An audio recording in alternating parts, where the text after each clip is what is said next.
चलिए इस तरह से करेंगे। दिया हुआ है कांच का अपवर्तनांक कितना है, इतना दिया हुआ है।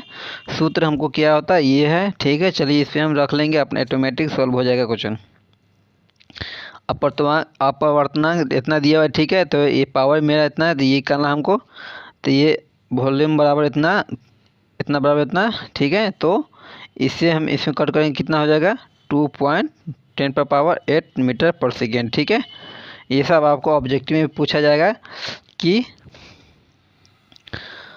प्रकाश का अपवर्तनांक कितनी है कांच में, तो आप लोग आंसर सीधा दीजिएगा, कितना 2.10⁸ मीटर पर सेकेंड, ठीक है। चलिए आगे देख लेते हैं। 3 में सरणी 10.3 से अधिकतम प्रकाशित घनत्व के माध्यम से ज्ञात कीजिए, न्यूनतम प्रकाशित घनत्व के माध्यम को भी ज्ञात कीजिए, ठीक है। तो उत्तर हो जाएगा इसका, अधिकतम प्रकाशित घनत्व का माध्यम हीरा, जबकि न्यूनतम प्रकाशित घनत्व का माध्यम वायु है, ठीक है। अधिकतम प्रकाशित घनत्व क्या है, हीरा यानी ग्रेफाइट, ठीक है। आप लोग नाम सुने होंगे हीरा। और सबसे न्यूनतम प्रकाशित घनत्व क्या है, तो वायु यानी कि ऑक्सीजन, ठीक है। जो हम लोग हवा बोलते हैं उसे को वायु बोलते हैं। चलिए 4 में देख लेते हैं। आपको केरोसिन, तारपीन का तेल तथा जल दिए गए हैं, ठीक है। आपको क्या दिया हुआ है, केरोसिन, तारपीन का तेल और जल दिया गया है, ठीक है। इनमें से किसमें प्रकाश सबसे अधिक तीव्रता से गति चलता है, ठीक है। तो आप बताइए इसका आंसर क्या होगा। देखिए, प्रकाश जल में सबसे अधिक तीव्रता गति से चलेगी, क्योंकि इसका अपवर्तनांक केरोसिन तेल तथा तारपीन के तेल से क्या होता है, हमेशा कम होता है, ठीक है। इसीलिए जल में प्रकाश तीव्र गति से बढ़ता है। आगे चलिए 5 में देख लेते हैं। हीरा का अपवर्तनांक 2.42 है, इसका कथन क्या अभिक्रिया है, ठीक है। कितना हीरा का, ये भी आपको ऑब्जेक्टिव में पूछा जाएगा, ठीक है। तो चलिए इसका आंसर देख लेते हैं। प्रश्न में उल्लिखित कथन का अभिक्रिया यह है कि हीरा का प्रकाशित घनत्व बहुत अधिक है, जिसके कारण प्रकाश की चाल इसमें बहुत धीमा होगी, ठीक है। यानी निर्वात में प्रकाश की चाल की गुना कितना होगा, 1 गुनी होगी, ठीक है। चलिए आगे देख लेते हैं। किसी लेंस की एक डायरेक्टर क्षमता को परिभाषित कीजिए, ठीक है। किसी लेंस की एक डायरेक्टर लेंस की क्षमता की परिभाषित कीजिए। जब किसी लेंस की फोकस दूरी क्या होगा, 1 मीटर होगा, ठीक है। 1 मीटर होती है तो उसकी क्षमता क्या होगा, 1 डायरेक्टर होगा, ठीक है, डायरेक्टर होगा।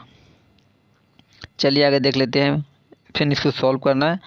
कोई उत्तल लेंस किसी सुई का वास्तविक तथा उल्टा प्रतिबिंब उस लेंस से 50 सेंटीमीटर दूरी बनता है। उस सुई का उत्तल लेंस के सामने कहाँ रखा है, यदि इसका प्रतिबिंब उसकी साइज का बन रहा है, जिस साइज का बिंब है, ठीक है। लेंस की क्षमता भी ज्ञात कीजिए।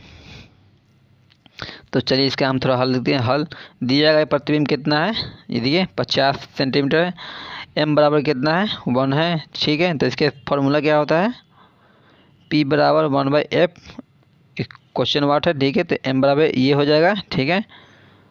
तो देखिए इस तरह से 1 बराबर ये बराबर ये हो जाएगा। तो u बराबर कितना है, 50 सेंटीमीटर, तो वास्तविक दूरी कितना हो जाएगा हमको 50। ठीक है, तो चलिए हम इसको इस तरह से सॉल्व करेंगे, दोनों को भिन्न का जोड़ करेंगे, घटाव करेंगे, तो इस तरह से आ जाएगा मेरा 1 पर, यानी कि ये 2 हो जाएगा, ये 50, यानी कि 1/25। ठीक है, तो एफ मेरा फोकस दूरी कितना निकल के आ जाएगा 25 सेंटीमीटर। ठीक है, तो लेंस की क्षमता P बराबर 1/25 के गुने कितना से 100 से करेंगे तो ये मेरा 4 डायप्टर हो जाएगा। ठीक है, तो मेरा आंसर कितना आ जाएगा 4 डायप्टर। चलिए आगे उसी तरह से सॉल्व करेंगे फिर से।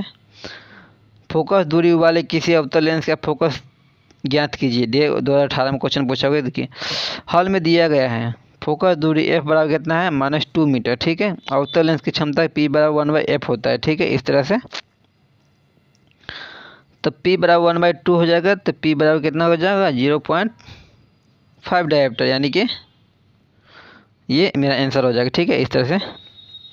चलिए अब कुछ थोड़ा एक नंबरी क्वेश्चन देखते हैं, इसका बहुत इंपॉर्टेंट है, इसी के पहला चैप्टर का है। ठीक है, निम्न में से कौन सा पदार्थ लेंस बनने के लिए प्रयुक्त नहीं किया जा सकता है। ठीक है, तो इसका आंसर कौन हो जाएगा मिट्टी, जो लेंस बनने के प्रयुक्त मात्रा का उपयोग नहीं किया जा सकता। ठीक है, बाकी बात सारा का उपयोग हो सकता है। किसी बीम का अवतल दर्पण द्वारा बना प्रतिबिंब आभासी, सीधा तथा बीम से बड़ा पाया गया वस्तु की स्थिति कहाँ होनी चाहिए, तो इसका आंसर हो जाएगा डी नंबर, यानी कि दर्पण के ध्रुव तथा मुख्य फोकस के कहाँ बीच होनी चाहिए। किसी बीम का वास्तविक तथा समान साइज का प्रतिबिंब प्राप्त करने के लिए बीम को उत्तल लेंस के सामने कहाँ रखें, तो इसका आंसर हो जाएगा आपको बी नंबर, यानी कि फोकस दूरी की दोगुनी पर रखी जाए। ठीक है, चलिए 4 में देख लेते हैं। किसी गोलीय दर्पण का किसी पतले गोलीय लेंस दोनों को फोकस दूरियां कितना है -15 सेंटीमीटर है, तो दर्पण तथा लेंस की संभावना क्या होगी, तो दोनों क्या होगा अवतल होगा। चलिए आगे देख लेते हैं। किसी दर्पण से आप चाहे कितनी ही दूरी पर खड़े हो आपका प्रतिबिंब सीधा प्रतीत होता है, संभवतः दर्पण है। कौन दर्पण रहेगा, तो यह होगा समतल अथवा उत्तल दर्पण। ठीक है, इसमें हमेशा आपको सीधा ही दिखाई देगा, जहाँ यहाँ भी खड़ा रहे या यहाँ भी खड़ा रहे। ठीक है, कहाँ भी चाहे इसके पास रहे, ये लेंस रहेगा आपको इस तरह से, तो आपको कहीं भी सीधा ही दिखाई देगा। किसी शब्दकोश में पाए गए छोटे अक्षरों को पढ़ाते समय आप निम्न में से कौन सा लेंस पसंद करेंगे, कौन सा लेंस देखने के लिए अक्षर देखने के लिए पसंद करेंगे, तो आपका आंसर हो जाएगा आपको आंसर नंबर बी, यानी 50 सेंटीमीटर फोकस दूरी का एक अवतल लेंस। ठीक है, यही में जैसे ये अच्छा लिखा है, इसको देखने के लिए कौन लेंस का आप यूज करेंगे आप लोग 50 सेंटीमीटर फोकस दूरी वाले अवतल लेंस का। ठीक है, चलिए 7 में देख लेते हैं इसका थोड़ा हम। 15 सेंटीमीटर फोकस दूरी के एक अवतल दर्पण का उपयोग करके हम किसी बीम का सीधा प्रतिबिंब बनाना चाहते हैं। बीम का दर्पण से दूरी पर परिसर क्या होना चाहिए, प्रतिबिंब की प्रकृति कैसी है, प्रतिबिंब बीम से बड़ा है अथवा छोटा है, इस स्थिति में प्रतिबिंब बनाने के लिए एक आरेख बनाइए। देखिए आरेख यहाँ बना हुआ है, इस तरह समझा के देखिए। एक अवतल दर्पण से वस्तु सीधा प्रतिबिंब प्राप्त करने के लिए एक वस्तु को दर्पण के ध्रुव तथा मुख्य फोकस के बीच रखना होगा। ठीक है, इसके बीच देखिए ये वाला रखा गया है बीच में, देखिए ये अब दर्पण है, इसके बीच में ये रखा गया है। ठीक है, ये वाला है ना। ठीक है, वस्तु के दर्पण के ध्रुव से 0 सेंटीमीटर से अधिक तथा 15 सेंटीमीटर से कम के बीच कम कुछ भी हो सकती है। ठीक है, 0 और 15 के बीच कुछ भी हो सकती है। वस्तु का प्रतिबिंब सीधा तथा आभासी है। ठीक है, वस्तु का प्रतिबिंब किस तरह है, यहाँ पर वस्तु रहेगा सीधा या आभासी है तथा आकार में वस्तु के बड़ा है। ठीक है, अभिष्ट के कारण उल्लेख संलग्न चित्र में यदि इस तरह से यहाँ से देखिए दोनों इस तरह से दिखाई देगा। चलिए आगे देख लेते हैं फिर क्वेश्चन 8 में। निम्न स्थितियों में प्रयुक्त दर्पण का प्रकरण बताइए।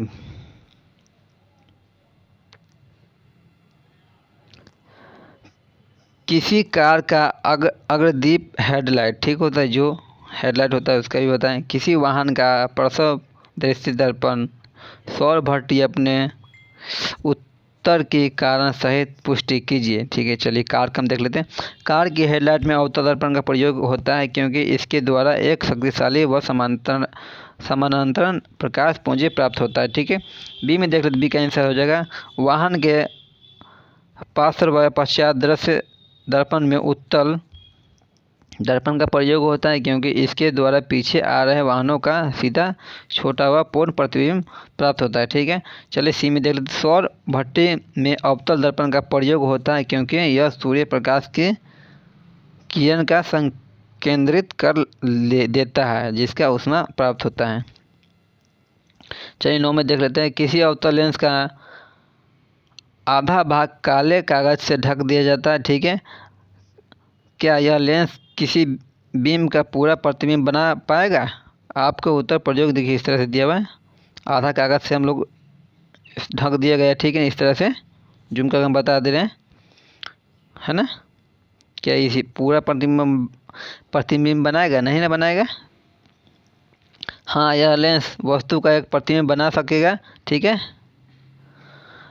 देखिए प्रायोगिक सत्यापन प्रयोग विधि, सर्वप्रथम प्रकाशित बैच पर एक स्टैंड में उत्तल लेंस लगाते हैं। लेंस की फोकस दूरी से कुछ अधिक दूरी पर स्टैंड पर एक जलती हुई क्या रखेंगे हम? मोमबत्ती। देखिए यहाँ पर मोमबत्ती रखा हुआ जलती हुई रखते थे। अब लेंस की फोकस दूरी और मोमबत्ती को देखते हैं। अब लेंस के आधे भाग को काला कागज चिपकाकर हम क्या करते हैं, इसको ढक देते हैं इस तरह से। ठीक है, पुनः वह लेंस फोकस दूरी ओर से मोमबत्ती को देखते हैं तो क्या होता है, प्रक्षेपण प्रथम दशा में मोमबत्ती का पूरा तथा उल्टा प्रतिबिंब हमको क्या करता है, दिखाई देता है। ठीक है, जल रहा ऊपर में लेकिन देखिए हमको उल्टा दिखाई, यहाँ मोमबत्ती रखें तो हमको यहाँ क्या उल्टा दिखाई दे रहा है। ठीक है ना, इस तरह से।